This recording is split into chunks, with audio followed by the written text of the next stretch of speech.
영화 중에 그 사회를 대변하는 영화도 있고 또 아주 사람의 심리를 잘 묘사한 그런 여러 가지 장르의 영화들이 있습니다. 요즘은 좋은 영화들이 참 많이 나오는 것 같아요. 제가 일전에 여러분들에게 했던 언브로큰이라고 하는 영화도 지금 출시가 되어서 생각하고 시간이 되면 꼭 가서 좀 보려고 합니다. 좋은 영화들이 많이 나오는데 예전에 21g이라는 21g이라는 영화가 있었습니다. 혹시 기억하세요? 궁금하신 분들이 인터넷에 찾아보시죠. 오래되지 않으면 모르시는 것인데 내용은 그런 거예요. 쇼 펜이라고 하는 그 사람이 이제 주연을 하는데 심장 이식 수술을 받았습니다. 그럼 자기가 심장 이식 수술을 받으니까 도대체 어떤 사람이 나에게 심장을 주었을까? 뇌사가 되어서 뇌가 먼저 죽게 되어서 심장을 이식받게 되는데 그 뇌사자를 추적하는 거예요. 이 사람이 왜 뇌사가 진행이 되었고 마지막에 왜 나에게 심장을 주고 가게 되는가. 그걸 추적하는 영화인데 이제 거기에 여러 가지 추리 수술들하고 여러 가지 다양한 요소가 들어가는데 왜 21g인가 하면 심장이 21g이 아니라 사람의 영혼의 무게가 21g이에요. 혹시 영혼의 무게를 잴 수 있다고 한번 생각해 본 적이 있어요? 과학자들이 독특해요. 사람들의 분명히 영혼이 있다고 그러는데 죽으면 영혼이 빠져나가잖아요. 그러니까 이게 뭔가 무게가 있을 것이다. 그래갖고 의사 중에 1900년대에요. 실제 한 의사가 덩컨 맥두걸이라고 하는 의사인데 영혼의 무게를 재겠다고 도전했습니다. 인종이 가까운 환자를 딱 해서 무게를 다 재갖고 그 사람의 무게를 다 재갖고 딱 저울에 이렇게 올려놨어요. 3시간 40분 만에 인종을 딱 했는데 인종하는 순간 저울에 눈이 탁 올라가야 돼요. 영혼이 빠져나가는 순간이라고 생각하고 그게 재보니까 21g이래요. 그래서 이 영화의 제목이 그 사람이 나에게 모두 영혼을 주고 갔다 해서 영화의 제목이 21g이에요. 사람에게 분명히 이제 여러 가지 무게를 재었던 어떤 가운데 우리의 생각이나 보는 것, 듣는 것 외에 영혼이 있다고 하는 건 우리가 잡을 수 없고 볼 수 없지만 있다고 믿는 것입니다. 오늘 주신 예수님의 말씀도 우리의 읽어라, 들어라가 아니라 우리의 영혼에게 던지는 말씀입니다. 과연 우리를 구원으로 불러주시고 이제 말씀으로 변화되어오고 성화되어가는 신앙인으로 하나님의 자녀답게 신앙의 결실을 해야 되겠는데 어떻게 어떠한 신앙의 결실을 하는가 하는 것이 문제입니다. 과일에 씨를 심어도 제대로 자라면 열매가 있는 것처럼 하나님의 말씀도 이 결실을 하도록 되어 있습니다. 그래서 신앙인은 이 믿음의 결실을 낼 수 있어야 됩니다. 그런데 어떤 사람은 풍성히 결실을 내는 사람이 있는가 하면 어떤 사람은 영 결실을 하지 못하고 믿음이 자라지 않는 사람이 있다는 것입니다. 그래서 예수님이 주신 말씀인데 예수님이 주신 말씀은 되게 그 사람들이 그 시대에 그 상황에서 가장 이해하기 좋은 방법으로 말씀하셨습니다. 이건 비유의 천재라고 할 수 있어요. 예수님 말씀을 전하는 상황은 되게 이제 우기가 끝나고 수확이 다 끝나면 언제냐면 5월달, 6월이면 수확이 다 끝납니다. 그 수확이 다 끝나고 나면 그냥 사방이 다 평평해요. 다 수확을 해버렸으니까. 그리고 좀 푸릇푸릇한 거 남아있는 것들은 양이랑 염소가 다 먹고 지나가서 사방이 다 평평할 때입니다. 근데 그러게 되면 이제 씨를 뿌리게 되는데 씨를 뿌릴 때 어떤 일이 생기는가 하면 여기가 밭이었고 여기가 길이었는데 사방이 다 평평하니까 사람들이 길로만 다니지 않습니다. 지름길로 가죠. 그래서 밭 가운데로 사람들이 계속 가면 거기가 길이 하나 생겨요. 이렇게 사람이 밟고 지나가요. 그 이상하게 한국도 그렇잖아요. 잔디에 들어가지 마시오. 그럼 꼭 그 길 하나가 나. 또 새로운 길을 내기는 좀 민망스러우니까 다른 사람 간 길을 계속 따라가니까 잔디밭사이로 길이 하나 이렇게 나죠. 그것처럼 이스라엘도 이 밭 가운데는 길이 이렇게 나요. 사람들이 막 밟고 지나가고. 그러면 씨를 뿌릴 때 우리처럼 이렇게 무슨 밭을 갈고 뿌리는 게 아닙니다. 딱 한가운데 갖고 나오면 다 다 뿌리는 거예요. 그러니까는 밭에도 떨어지고 그 사람들이 만드는 길가에도 떨어지고 여기 이런 덤불이 있는데 거기라도 안 뿌릴 수가 없어요. 그러니까 근처에 다 뿌리는 거예요. 농부도 압니다. 어떤 거는 마차가 지나가다가 바스러지는 씨앗도 있고 어떤 거는 덤불 밑에 떨어져 갖고 싹이 나왔다가 그만 이 덤불에 묻혀갖고 결실하지 못하는 것들도 있고 또 어떤 덤불은 너무 얕은 데 떨어져 갖고 돌짝이나 밑에 떨어지면 뿌리 내서 조금 싹이 나오다 그냥 햇볕에 말라버리는 수도 있고 다 알아요. 그래서 그것들을 이렇게 뿌리는 거거든요. 이 비유의 말씀을 듣는 사람들은 이 이스라엘의 농작에 대해서 다 알고 있는 사람들. 그러니까 이 비유를 들으면 우리처럼 무슨 공부하고 이런 것이 아니라 그 상황이 눈에 탁 들어오는 거야. 아, 그렇구나. 아, 씨를 그렇게 뿌리는데 하나님의 나라는 바로 저 씨와 같구나. 그렇게 하는 거예요. 자, 이렇게 해서 씨를 뿌리는데 이 말씀을 쭉 전했을 때 예수님의 말씀을 이렇게 전했을 때 꼭 씨 뿌리는 것 같은데 모든 사람들이 예수님의 말씀을 전적으로 이해하는 것도 아니고 그런가 하면 모두가 다 그렇게 말씀처럼 사는 것도 아닙니다. 그렇기 때문에 오늘 이 비유는 나중에 제자들에게 따로 설명하시는 것처럼 특별히 제자들을 위해서 주신 말씀입니다. 그래서 제자들을 위해서 따로 설명을 합니다. 말씀을 들어도 그렇지 하고 생각하다가도 그만 마귀가 와서 그 말씀을 빼앗아가면 맥없이 빼앗긴다고 하는 것입니다. 언제 말씀을 들었냐는 것이 그냥 내 주위에 있는 세상 사람들이 사는 방법으로 그냥 따라가며 살아간다고 하는 것이죠. 주신 말씀을 간직하지 못합니다. 그런가 하면 말씀을 듣고 감동하고 간직하는데 얼마 가지 않아서 그 감동이 사라지고 어려움이나 시험이 닥치면 모두 잃어버리고 마는 것입니다. 잠깐 뜨겁기도 하고 굉장히 소중한 걸 깨우친 것 같기도 한데 얻은 것 같았는데 자기의 삶 속에 간직하지 못하고 지속하지를 못합니다. 마치 냄비가 후루룩 끓었다가 식어버리는 것 같습니다. 그래서 그런 사람들도 많아요. 은혜를 받았다고 하는데 그때 얼굴 보면 진짜 천사 같아요. 근데 이게 3주 한 달 지나가면 언제 그랬냐는 듯이 다시 본래의 자세로 돌아옵니다. 되게 우리 주일날 설교 말씀 들으신 분들은 며칠 갈까요? 제가 경험해보면 3일 갑니다. 그래서 수요 예배가 있는 것 같아요.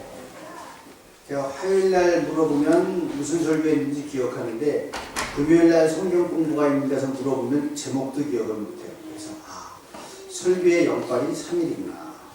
물론 능력 있는 사람들은 더 가는지 모르는데 부흥에 가서 은혜 받은 사람들은 얼마 가냐?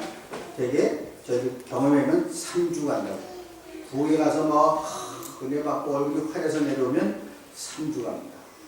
이거를 간직하지 못하는 사람들은 이론적으로 따지면 3주마다 교회를 가야지만 먹고 사는 신앙이 돼요. 이 간직하지 못해요. 우리 신앙생활은 이 냄비 갖거나 그래서 하는데 이게 압력밥솥 같아야 돼요. 꾸준히 밥통이 뜨뜻한 것처럼 그렇게 유지가 돼야 돼요. 그런가 하면 믿음 생활도 열심히 하고 말씀도 열심히 읽고 감동이 있는데 세상에 염려와 걱정이 너무 많아요. 걱정거리가 많고 염려거리가 많다 보니까 그 염려와 걱정거리에 묻혀서 감동받은 것도 깨달은 것도 다 있어요. 근데 결실은 하지 못합니다. 그래서 믿음 생활하면서도 자꾸 이리저리 흔들리는 사람들이 이런 유형의 사람들입니다. 그런데 여러분 세상에 염려가 없는 사람이 어디 있습니까? 다 염려가 있고 스트레스를 받고 삽니다. 하다못해 유치원 애들도 조사하니까 스트레스가 있대요. 뭐 동생 스트레스 뭐 이런 거 해갖고 각종 스트레스가 다 있어요. 그러니까 염려와 불안, 걱정이 없는 사람은 없습니다. 그것 때문에 신앙생활을 못한다고 하면은 그거는 좋은 아르구멘트는 분명히 아니죠.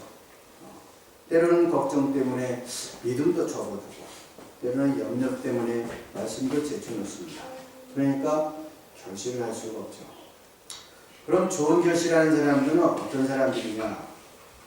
그 사람들은 좋은 마음으로 말씀을 듣고 지키고 인내로 결실한다고 했습니다.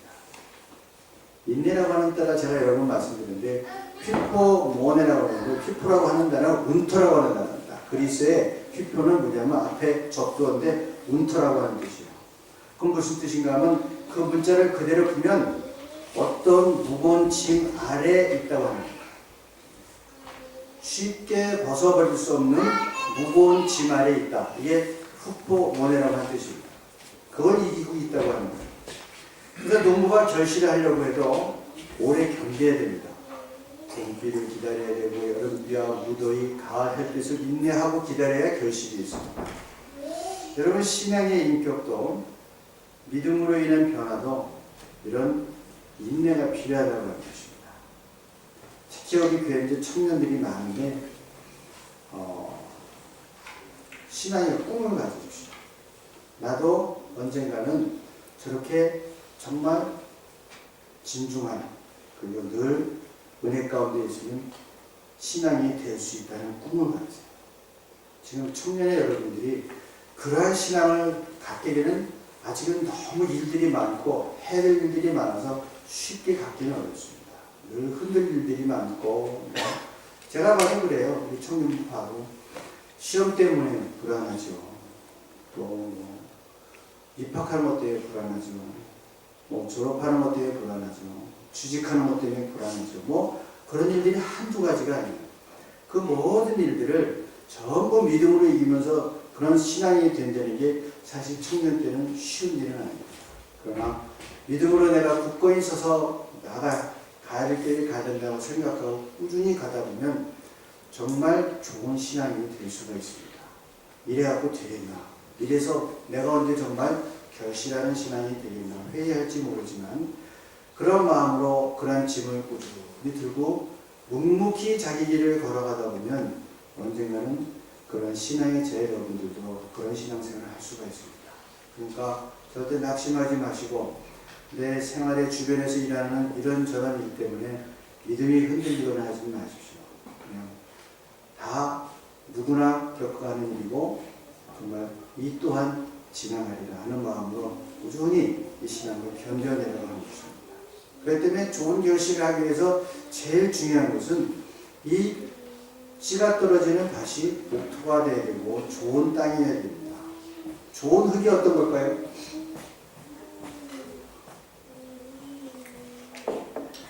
물로 깨끗하게 씻어서 깨끗한 흙, 좋은 흙이요. 여기서 말하는 좋은 흙은요, 바닷물에 깨끗이 식힌 모래가 아닙니다. 어떤 거예요?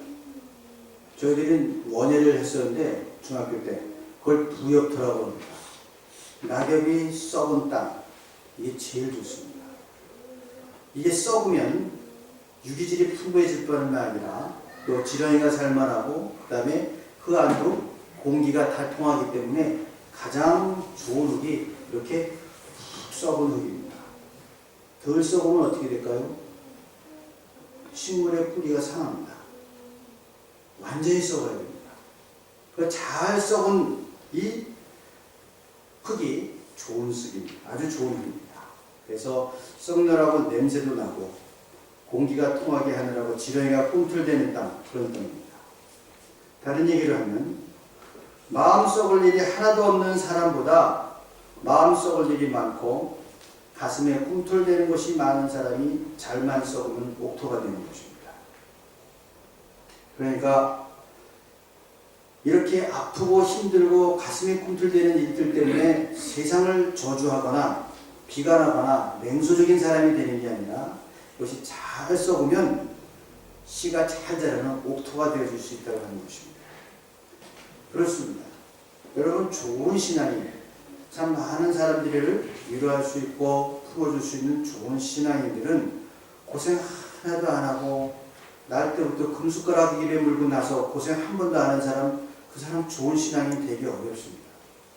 그러나 이런저런 아픔이 있고 힘든 일이 있을 때 그것들을 말씀으로 믿음으로 자기가 스스로 의미를 주고 해석하면서 자기의 마음이 썩고 다듬어지고 꿈틀대던 사람들이 좋은 신앙이 될 수 있습니다.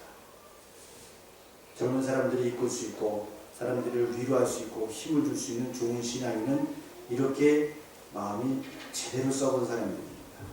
그러니까 여러분들이 마음에 썩을 일이 많고 꿈틀대는 것이 많다고 한다면 이 말씀 가운데서 정말 좋은 옥토들이 되어지기를 바랍니다.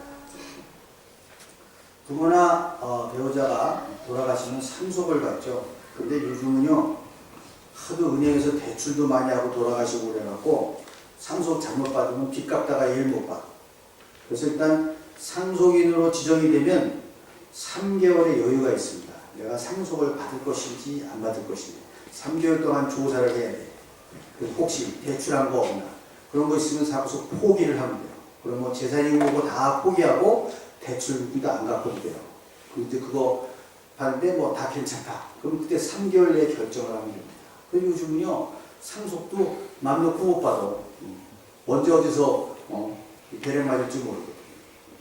근데 우리 주님께서 우리에게 주신 이 상속, 이 말씀의 비밀은 누가 어디서 받아도 항상 우리에게 가장 소중한 유산입니다. 이 씨앗을 잘 키워서 각 사람이 혼이 남긴 그런 인생이라는 작품을 만들어가는 것입니다. 위대한 결실을 하는 그런 작품을 만들어가는 것입니다. 21g의 영혼이라고 하지만 혼이 담긴 작품은 다릅니다. 뭔가 거기에 여러분의 인생이라고 하는 작품에도 여러분이 나의 인생을 얘기할 때 뭔가 혼이 담긴 작품이어야 됩니다. 저는 음악을 잡식성으로 들어요.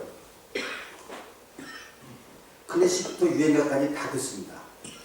그냥 음악이 좋아서 듣고 음악도 좋지만 그 음악에 담긴 히스토리 이런 게 참 좋아요.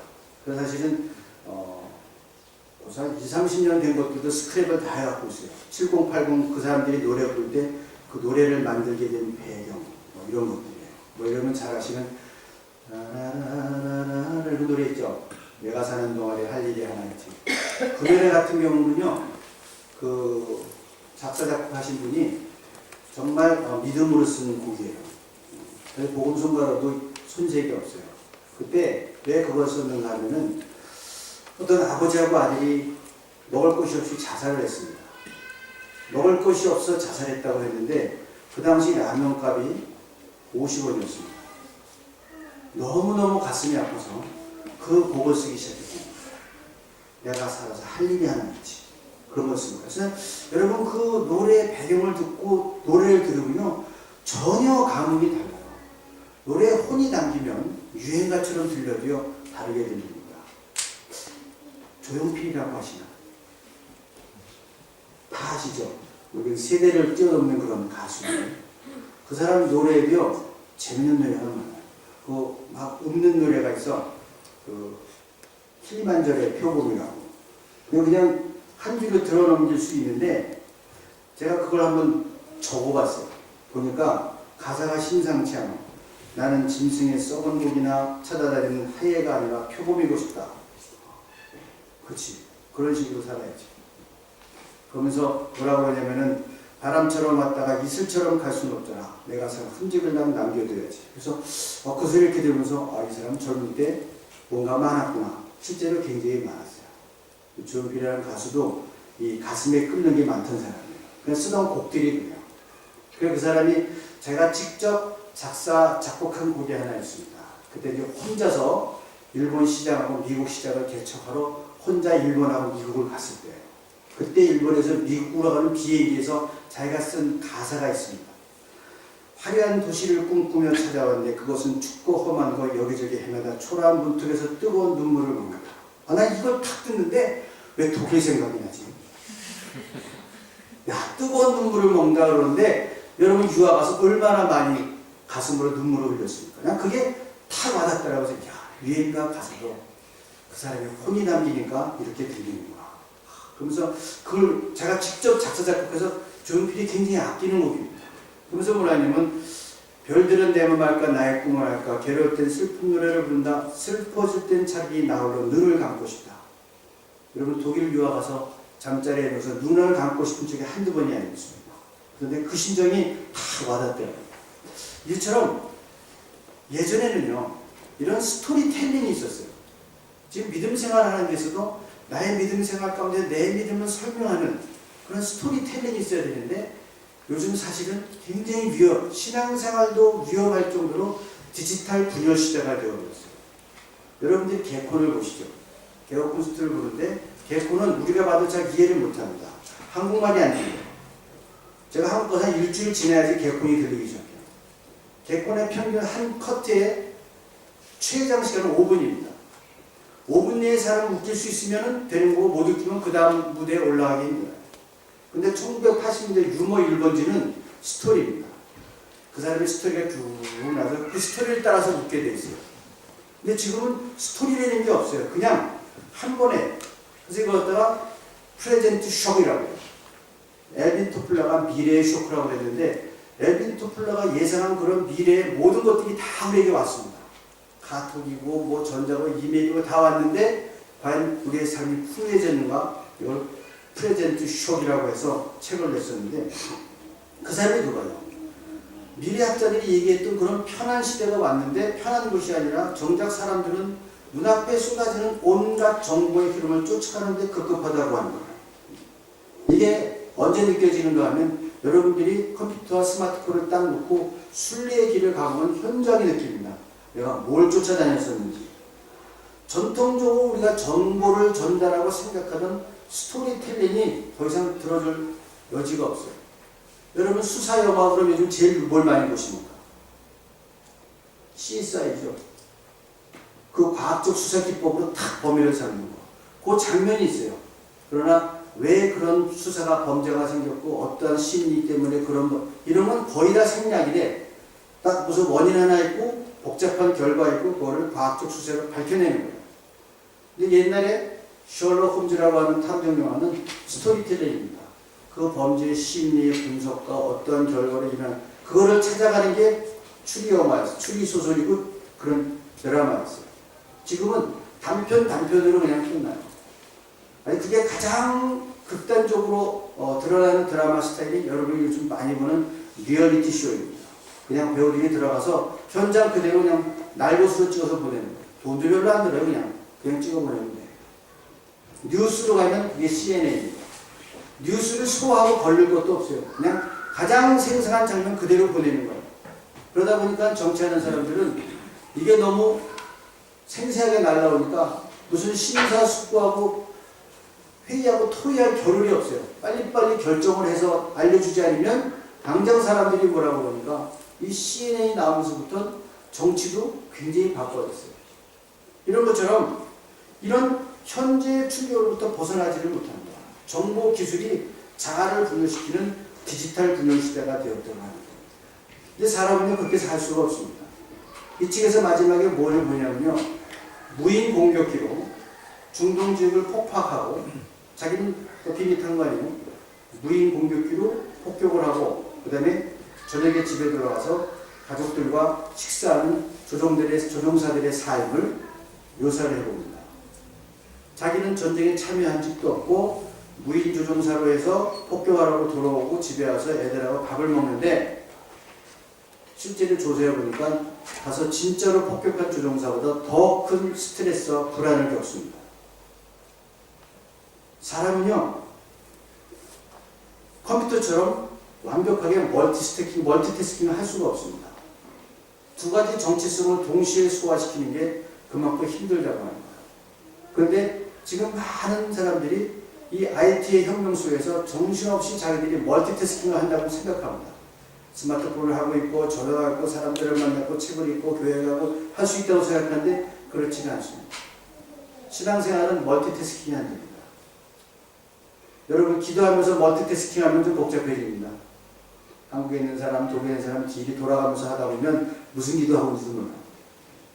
차분히 말씀을 갖고 깊이 묵상하고 그 말씀에 자기의 삶을 비춰보고 돌아보고 앞을 내다보고 이러한 진중한 신앙의 훈련이 없으면 신앙생활은 멀티태스킹이 되지는 않습니다. 그래서 신앙생활 할 때도 여러분 정말 이 말씀을 가지고 이 말씀에 능력이 있다고 생각하고 그 말씀이 씨앗이 뿌리를 내리도록 내가 그 말씀을 깊이 붙들고 묵상을 해야 됩니다. 그래야지만 우리의 신앙의 혁명이 일어날 수 있어요. 신앙생활도 여기저기 멀티태스킹처럼 해갖고서는 되는 것처럼 느껴지지만 되는 건 하나도 없다고 하는 것이죠. 오늘 말씀에 보면은 100배의 결실이다 그런 얘기를 합니다. 사람의 눈으로 보면 그렇지 않습니까? 씨앗이 자라기만 하면 이런 기적 같은 결실이 있다고 하는 거예요. 하나님의 말씀을 듣고자 하고 그 말씀이 우리의 삶에 영향을 주도록 마음을 열어놓으면 하나님이 그 기적을 행하시는 거예요. 내가 100배의 결실을 만들어내는 것이 아니라 목표를 내어놓고 마음만 열어놓으면 하나님이 씨를 통해서 100배의 이런 기적을 행하신다고 하는 것입니다. 그러니까 말씀이 떨어지고 우리의 마음이 하나님을 향해 열려있느냐 하는 것입니다. 그러면 그곳에 100배의 결실이 있는 하나님의 기적이 있을 줄을 믿습니다. 여기 보면 우리들은 이전에 이 같은 씨앗을 받아 자라난 그런 가지이고 나무입니다. 이제 이 씨앗의 능력을 믿고 100배의 결실을 하도록 하셔야 됩니다. 쌀 하나가 딱 떨어지면 거기에 수많은 이삭들이 맺히는 겁니다. 여러분에게 떨어진 그 귀한 씨앗이 100배의 결실을 할 수 있도록 마음을 내어놓고 목표를 잘 갖고 와야 됩니다. 근데 그것이 그냥 이것 한번 저기 보고 저거 한번 뒤쳐보고 컴퓨터 한번 열려보고 이래서는 100배 결실이 이루어지지 않는다면 시간도 투자하셔야 되고 그 말씀에 깊이 이 목표를 내어놓고 잘 갖고 와야 됩니다. 그래야만 100배의 결실을 보장할 수 있다고 하는 것입니다. 더불어서 여러분이 잘 모르는 게 이 씨앗의 능력입니다. 씨앗의 능력은 우리가 생각하는 그 이상의 능력입니다. 그래서 떨어지기만 하면 능력을 가지고서 그 결실하게 되어 있습니다.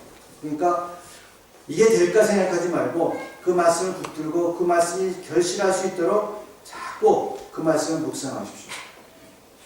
많은 성경인 것도 물론 중요하지만 그 말씀의 씨앗을 붙들고 가만히 결실할 수 있도록 기다리는 것도 참 소중합니다. 그러면 엄청난 기적의 결실을 얻을 수가 있습니다. 이 씨앗이 뿌리를 내고 그리고 가지도 내고 결실도 하게 되고 있습니다. 씨를 뿌리면서 어떻게 결실할까 걱정하는 농부는 없습니다. 당연히 싹이 나고 잎이 나고 줄기가 생기고 결실할 거라고 믿습니다.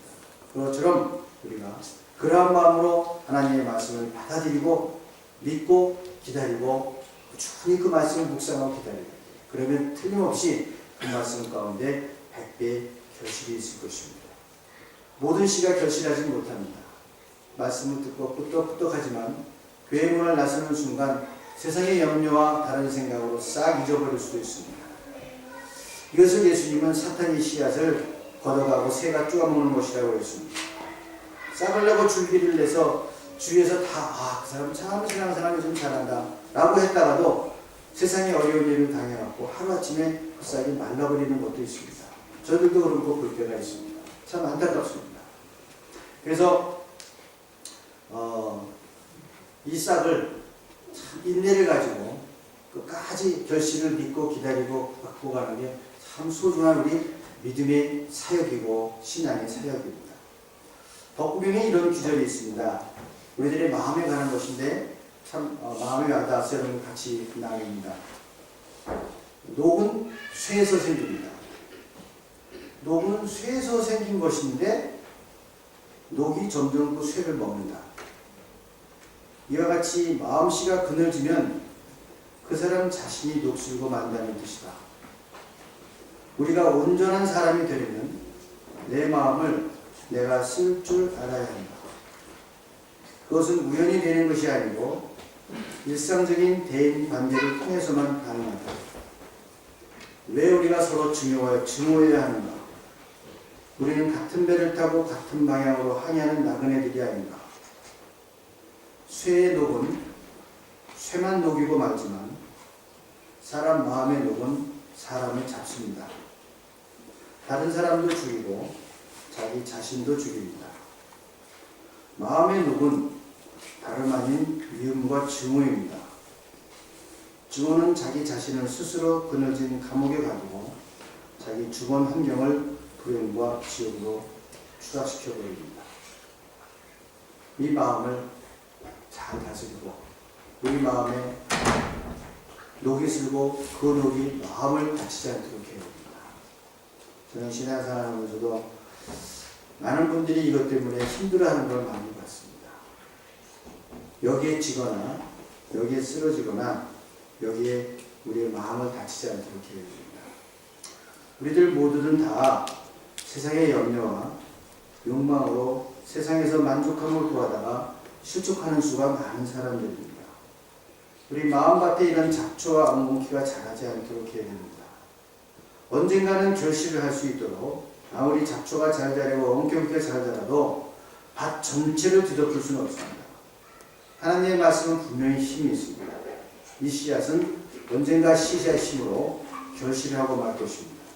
시간이 걸릴지라도 결실합니다. 우리들의 삶의 한숨소리가 높아지고 어려움이 더할지라도 그 가운데에서도 이 씨앗은 자랄 것이고 결실을 할 것입니다.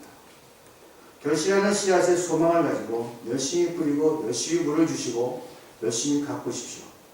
우리들의 마음밭이 때로 엉겅퀴가 들고 잡초가 자랄지라도 완전히 잡초를 제거할 수 있는 날도 없을 것이고 완전히 엉겅퀴를 제거할 수 있는 날도 없을 것입니다. 그러나 희망을 가지고 꾸준히 잡초를 뽑고 엉겅퀴를 제거하고 하다 보면 언젠가 우리의 마음밭에서도 100배의 결실을 할 수 있는 날이 올 것입니다. 주님께서 이 씨를 통해서 우리의 그 결실을 원하시기 때문입니다. 사랑하는 여러분, 씨앗의 능력을 믿으십시오. 성령의 능력에 의지하십시오. 하나님께서 이 능력과 씨앗을 통해서 우리를 통해 100배의 결실을 거두실 것입니다. 실망하지 마시고 때로 흔들리고 어렵고 곤고한 삶일지라도 성령의 도우심으로 100배의 결실을 한 여러분 되시기를 주님의 이름으로 간절히 축원합니다. 기도하시겠습니다. 자비하신 아버지 하나님 감사합니다. 오늘도 주의 성전에 불러주시고 주의 말씀으로 새롭게